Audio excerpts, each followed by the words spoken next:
Et salut la compagnie, comment ça va? Merde, comme s'ils allaient me répondre en fait. Bon, j'espère que vous allez bien, car pour moi, je vous avoue que c'est le feu. C'est le feu, je pète la forme. Car aujourd'hui, c'est le commencement d'une longue série de vidéos, car je vais vous parler des dessins animés de mon enfance. Alors au départ, je pensais faire qu'une seule vidéo sur le sujet. Mais quand je vois la liste de dessins animés que j'ai visionnés durant mon enfance, je me suis dit qu'une série de vidéos serait peut-être plus convenable. Oui, car je doute que vous souhaitez voir une vidéo qui va durer plus d'une heure sur un mec qui raconte tout simplement ce qu'il regardait quand il était petit. Bon, puis on va pas se mentir, flemme de faire un si long montage. Clairement, je vais pas vous le cacher, flemme. Du coup, j'ai répertorié mes dessins animés préférés dans un joli tableau. Non, pas du tout. En fait, mon tableau pue du cul. Mais au moins, je sais où je commence et où je termine. Donc, j'ai fait une liste dans l'ordre chronologique. Je m'explique. Pour éviter que je parte dans tous les sens, j'ai fait une liste de dessins animés allant du plus vieux au plus récent. Bon, avec quelques exceptions quand même. Mais ça, je reviendrai dans une autre vidéo. Oui, le mec, il prévoit tout. Il est carré. Il est carré, le type. Bref, soyez prêts à remonter dans le temps puisque je vous emmène tout de suite en 1960. Mais le mec, t'es pas un peu jeune pour être né en 1960? Non, vous inquiétez pas, vous allez tout comprendre.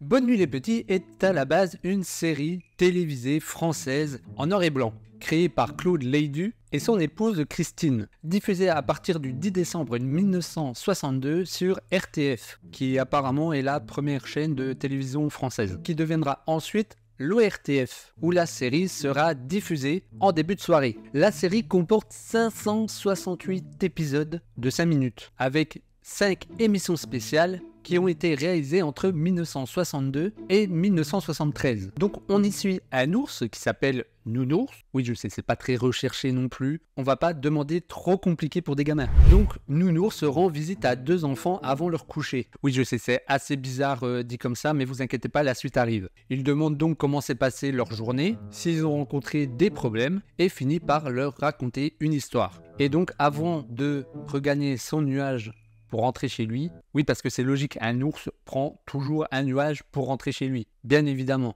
Il finit par leur dire cette fameuse phrase « Bonne nuit les petits, faites de beaux rêves » ou plutôt « Bonne nuit les petits et faites de beaux rêves ». Et c'est à ce moment-là qu'une poignée de sable doré tombe en pluie sur les enfants pour les endormir. Oui parce qu'au cas où je ne l'ai pas précisé, mais en fait, Nounours n'est pas tout seul, il y a son ami Ulysse, le marchand de sable. Oui, je sais, c'est très bizarre dit comme ça, mais pour l'époque, c'était très bien. Hein. Bon, je ne sais pas vous, mais moi, j'ai toujours connu Bonne nuit les petits avec les personnages de Nicolas et Paprenel. Mais en réalité, ce sont les prédécesseurs de 2 autres enfants, nommés Petit-Louis et Mirabel. Oh bordel! Oui, parce qu'en fait, la série a connu plusieurs saisons. La saison 1, avec donc Petit-Louis et Mirabel. Enlevez-moi cette image tout de suite. Et la saison 2 avec Nicolas et Paprenel. Quelques années plus tard, la série revient sur TF1, mais cette fois-ci totalement différente de ses anciennes versions. La série s'appelle Nounours et est donc concentrée sur le personnage principal, Nounours. Et ça se passe dans l'intimité de la grotte des ours, en haute montagne. Ah oui, non mais c'est très important de préciser quand même. On y suit donc Nounours en compagnie de sa sœur Emilia, et ainsi que son neveu Oscar, et qui tous les 3 tiennent les rôles principaux de la série. Mais bien sûr, ils ne sont pas tout seuls puisqu'ils sont en compagnie de 4 petites marmottes très turbulentes qui s'appellent, et là, attention messieurs dames, roulement de tambour, trotte et tricotte, ainsi que leurs enfants, et là, attention encore une fois mesdames et messieurs, roulement de tambour, pouet pouet et glin glin. Oui, je sais, ça en fait des noms bizarres. Mais que voulez-vous? Il fallait bien des prénoms simples pour que les enfants puissent les identifier facilement quand même. Malheureusement, la série n'a pas rencontré un franc succès, puisque Nounours était beaucoup associé, et aujourd'hui encore, à Nicolas et Paprenel. Personnellement, moi j'ai connu Bonne nuit les petits via une VHS que je regardais beaucoup en boucle, hein, il me semble, hein, avec donc Nicolas et Paprenel en guise de personnages. Et je devais regarder cette série souvent, car je me rappelle avoir eu une poupée Nicolas et ma sœur Paprenel. Et avec du recul, je me demande comment mes parents ont pu nous offrir ça quand même. Ah oui, non, mais ça fait peur, hein.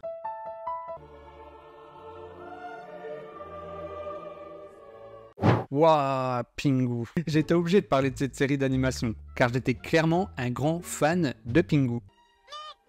Même si bon, je pense, on se souvient tous de cet épisode intitulé Le cauchemar de Pingu. Et oui, je fais partie de cette génération qui a été choquée de cet épisode. Pour ceux qui ne l'ont jamais vu, je vous invite à aller le voir, il est disponible facilement sur YouTube. C'est un épisode assez creepy quand même. On y suit du coup Pingu qui fait un vilain cauchemar et qui se fait attaquer par un phoque. Non mais sérieusement, regardez cette tête de phoque. Mais bon, on n'est pas là pour parler de cet épisode en particulier. Il y a un bon nombre de vidéos YouTube sur ce sujet. D'ailleurs, je crois que Feldup a fait une vidéo là-dessus à un moment donné, dans un de ses findings. C'est peut-être la vidéo de l'iceberg, il me semble. En France, la série a été diffusée à partir du 18 mai 1990 sur TF1, dans le fameux club Dorothée. Non, pas celui-là. Et plus tard, la série sera diffusée en septembre 1994 sur France 3 dans l'émission Bonjour Babar. Pingu, c'est 156 épisodes de 5 minutes, où on suit donc les aventures de Pingu, un jeune pingouin qui aime tout simplement foutre le bordel. Dans un épisode, il s'amuse à embêter d'autres pingouins, dans un autre, il pisse par terre. Ah si, je vous promets, voici la preuve. Mais bien évidemment, le plus important quand on a un enfant, c'est l'éducation. L'éducation est un élément important dans le développement. Oh bordel.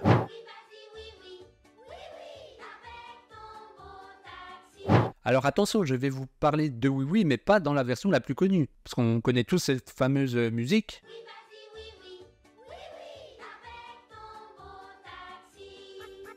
Non, je vais vous parler de la première version de Oui Oui, une version bien plus sombre, bien plus creepy, car je vais vous parler de la version de 1992. La version produite en 92 a été diffusée au Québec à partir du 8 septembre 1994 sur Canal Famille et en France à partir du 10 septembre 1994 sur France 3 dans Bonjour Babar. La particularité de cette série est qu'elle est faite en stop motion avec des marionnettes. Et mon dieu, quand je revois les images, je comprends mieux mes problèmes de sommeil. Non mais sérieusement, regardez. Soyons gentils les uns envers les autres, c'est notre devise. La tête des deux lutins là, tu te sens bien qu'en les regardant, le diable les habite, je vous le dis. Donc la série suit les aventures de Oui Oui, une petite poupée en bois qui vit au pays des jouets, avec sa voiture rouge et jaune, en essayant de gagner un petit peu sa vie, en étant le taxi du village, mais surtout, il s'attire souvent quand même des problèmes. Non mais je vous le dis, il est pas fini du bulbe. Mais heureusement, il a ses meilleurs amis qui sont là. Oui, repensez au nounours là, je sais plus comment il s'appelle, et à l'officier de police là, qui sont toujours prêts à lui tendre la main, à l'aider, parce que c'est des amis, ils sont là pour ça. Surtout quand il se fait avoir par ces deux lutins. Et d'ailleurs, je me rappelle d'une chose, c'est que chaque épisode se termine de la même façon, où on voit Oui Oui qui rit et qui hoche la tête. Comme ça. La voix de Oui Oui, je tiens à le préciser parce que c'est un élément important, qui est la voix française de Oui Oui, c'est personne d'autre que Brigitte Lecordier, une grande artiste, cette femme. Tortue Ninja, ou les Chevaliers d'Écaille, Teenage Mutant Ninja Turtle, c'est long, est une série d'animation franco-américaine avec 193 épisodes de 25 minutes. En France, la série a été diffusée à partir du 16 février 1989 dans Kaboukadin sur Canal+, puis rediffusée à partir de 1990 dans l'émission Amuse 3 sur France 3. Puis plus tard, les saisons 6 à 10 sont diffusées sur France 2 dans La planète de Donkey Kong, entre 97 et les années 2000. On peut dire que cette série était très rentable pour les chaînes, et c'était clairement une série que j'adorais quand j'étais petit. Je regardais tous les épisodes. D'ailleurs, je pense que si vous parlez des Tortues Ninja à des gens de ma génération, je pense qu'ils parleront directement de cette série-là. Et d'ailleurs, la série a connu beaucoup de polémiques, comme lors de sa diffusion au Royaume-Uni, où le titre original a été changé en Teenage Mutant Hero Turtle. Waouh, ça c'est du titre. Car l'organisme de censure du gouvernement de Margaret Thatcher a considéré que le mot ninja avait une connotation beaucoup trop violente pour un programme destiné aux enfants. Ouais, voilà, tout est dit. Non. En conséquence, le mot ninja a disparu des dialogues ainsi que de la chanson et a été remplacé par Heroes. Et vous avez vu ça, cet accent? Mon dieu. De même, le nunchaku de Michelangelo a été supprimé des images, car il était interdit à l'époque d'en voir apparaître même dans les films destinés à un public beaucoup plus mature. Michelangelo est alors supprimé du générique, et après plusieurs épisodes, le nunchaku finit par disparaître totalement pour être remplacé par une espèce de grappin en forme de carapace de tortue. Non mais ils ont dénaturé le truc, hein, je vous le dis. Hein. Heureusement on a évité ça en France, hein, parce que bon, Michelangelo c'est nunchaku, je suis désolé. C'est pas un vieux grappin tout pourri là qui ressemble à rien. Non, la hype des tortues ninja est tellement présente que des produits dérivés arrivent vite dans les magasins. Avec ce genre de figurines, j'en avais une moi aussi.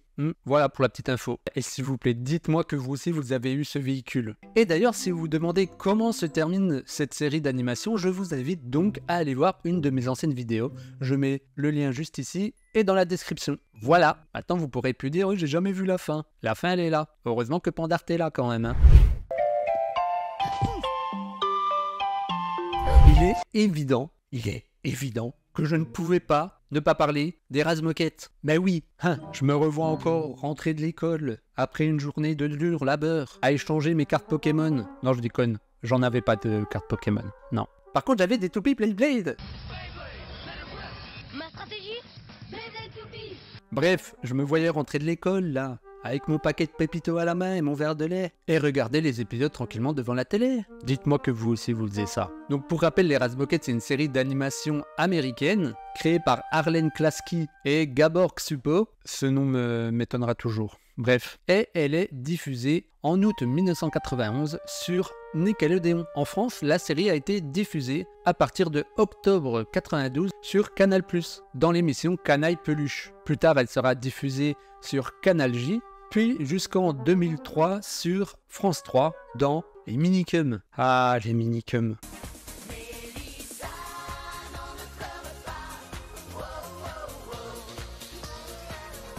Les Razmoket constituent un groupe d'enfants qui, lorsque leurs parents ne les surveillent pas, ils partent à la découverte du monde qui les entoure, relevant à la fois de réalité et en même temps de leur imaginaire. Mené par le jeune Casse-Bonbon, un grand avenir cet enfant. Ouais, non, plus sérieusement, mais qu'est-ce que j'ai aimé cette série. Et je suis sûr que vous aussi. D'ailleurs, dites-moi en commentaire quel était votre personnage des Razmoket préféré. D'ailleurs, la série a tellement réussi qu'elle a possédé pendant un temps le statut du programme le plus visionné sur Nickelodeon en 1995. Mais malheureusement, elle a dû céder sa place à un autre grand dessin animé avec Bob l'éponge. Mais ça pareil, on y reviendra plus tard. Mais les Razmoket, c'est avant tout des messages poignants. Oui, comme ne pas confier son enfant à son grand-père. Que dans le dessin animé, le grand-père, quand il s'agit de surveiller les gosses, la plupart du temps, il dort. Et du coup, les gamins, ils vivent leur vie. Non, mais c'est bien, c'est une bonne mentalité, ça quand même, non ? Autre message, nous sommes victimes de la société de consommation. Car nous aussi, nos parents nous achetaient le dernier Action Man dans le dessin animé. Bien évidemment, quel autre message il peut nous délivrer ? Le naturisme, c'est la vie. Mais oui, car oui, Casse-Bonbon adore être à poil. Ouais. Ah non, mais c'était une autre mentalité, hein. Mais de manière plus sérieuse, le message le plus important dans les Razmoket, c'est quoi ? Même si Lou elle nous énerve, on aime quand même notre petit frère et notre petite sœur. Voilà. Bon, moi je suis le dernier de la famille, donc du coup, voilà. Je me fais pas trop de soucis, je sais que je suis le meilleur des petits frères, que voulez-vous, enfin... Mes sœurs ne diront jamais le contraire, vous savez. Voilà. Bon, par contre, dernière chose sur les Razmoket, on est d'accord qu'Angelica, c'est clairement une sale gosse. Non ? Bon, j'espère que cette vidéo vous aura plu. Moi, ça a été un réel plaisir de rebosser là-dessus, de me remémorer, disons, les choses que je regardais quand j'étais petit, et je suis retombé sur des choses que j'avais totalement oubliées. Et ça, on y reviendra, puisque comme je le disais en début de vidéo, je compte faire une série de vidéos sur le sujet. Donc n'hésitez pas à me dire en commentaire si le projet vous plaît, si vous avez envie d'en savoir un peu plus sur les dessins animés de mon enfance. Alors élargir un peu plus le truc de notre enfance à nous tous, parce que je pense qu'il y a certaines séries d'animation qui vous parlent également. Donc n'hésitez pas à me faire un retour de ce que vous regardez quand vous étiez petit. Peut-être, des séries d'animation qui, moi, j'aurais oublié peut-être dans ma liste. Donc voilà, la liste peut être modifiable, il n'y a pas de souci. Donc si la vidéo t'a plu, n'hésite pas à la liker et à mettre un petit commentaire. Tu peux même t'abonner en activant la petite cloche pour rester informé de la prochaine vidéo qui sortira. Moi, en attendant, je vais aller préparer le deuxième épisode. Hein ? Il y a du taf, Donc je vous dis à bientôt dans une prochaine vidéo. C'était Pandart et ciao !